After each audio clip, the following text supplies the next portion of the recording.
Why does it always seem as though there is a big disconnect between the life of faith and everyday life?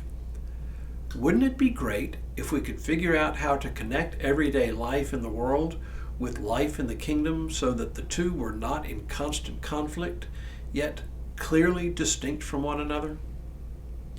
Hello, I'm Stuart Baskin, pastor of First Presbyterian Church of Tyler, Texas.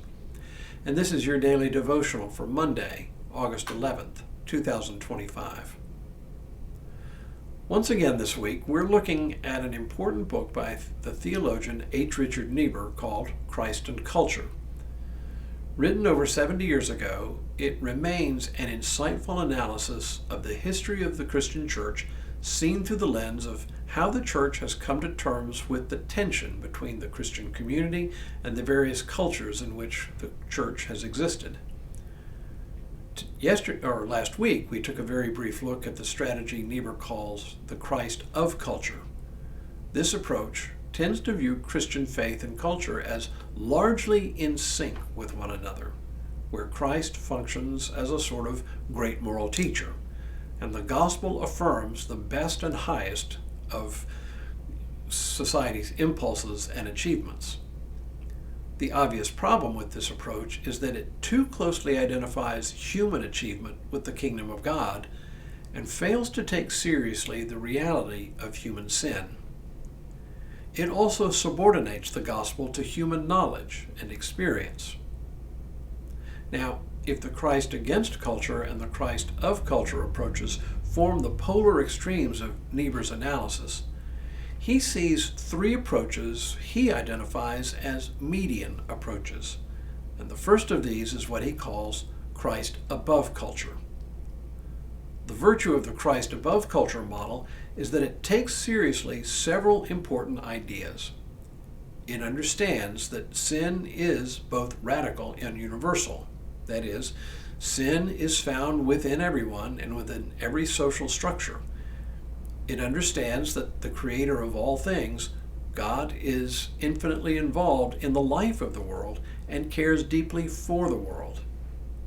It understands that the same God who created all things is also present in Jesus Christ, who redeems sinful humanity.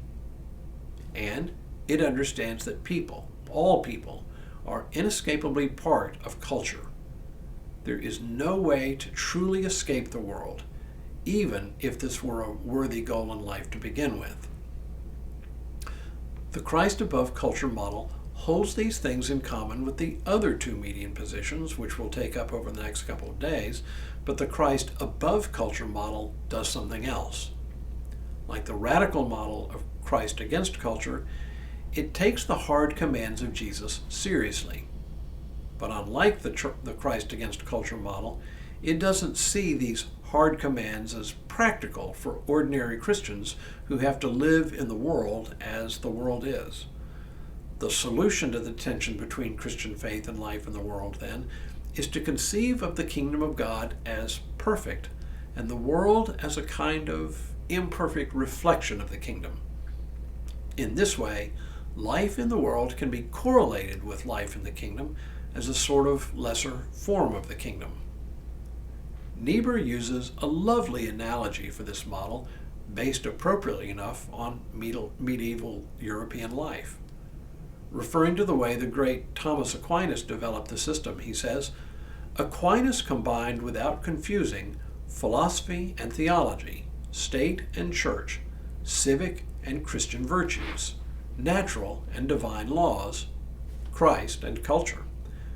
Out of these various elements, he built a great structure of theoretical and practical wisdom, which, like a cathedral, was solidly planted among the streets and marketplaces, the houses, palaces, and universities that represent human culture, but which, when one had passed through the doors, presented a strange new world of quiet spaciousness, of sounds and colors, actions and figures, symbolic of a life beyond all secular concerns.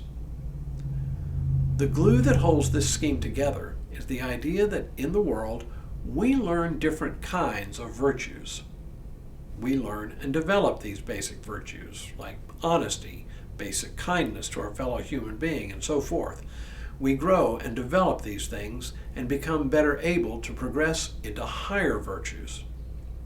Christ himself, in this scheme, is not only our moral tutor who equips us more and more to live a highly virtuous life, and within this scheme, the church, and especially those who live in monastic communities, become exemplars of the higher virtues.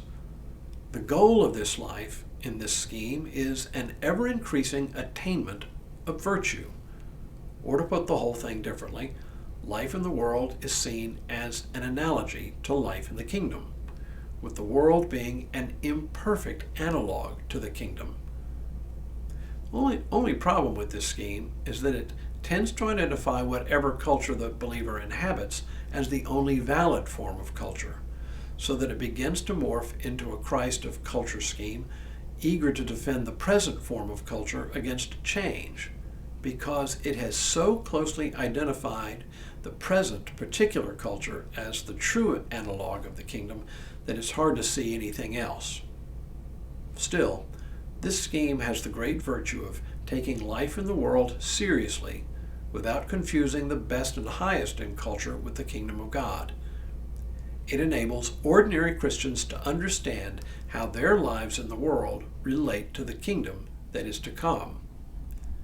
It's really an elegant solution to the tension between Christ and culture, between Christian faith and life in the world, but it is not the only way to work through the tension between the two. When we return tomorrow, we'll take up the second of Niebuhr's median types, one that sets church and world in a sort of paradoxical relationship. But for now, may God continue to bless you and keep you in all that you do this day and in all the days ahead.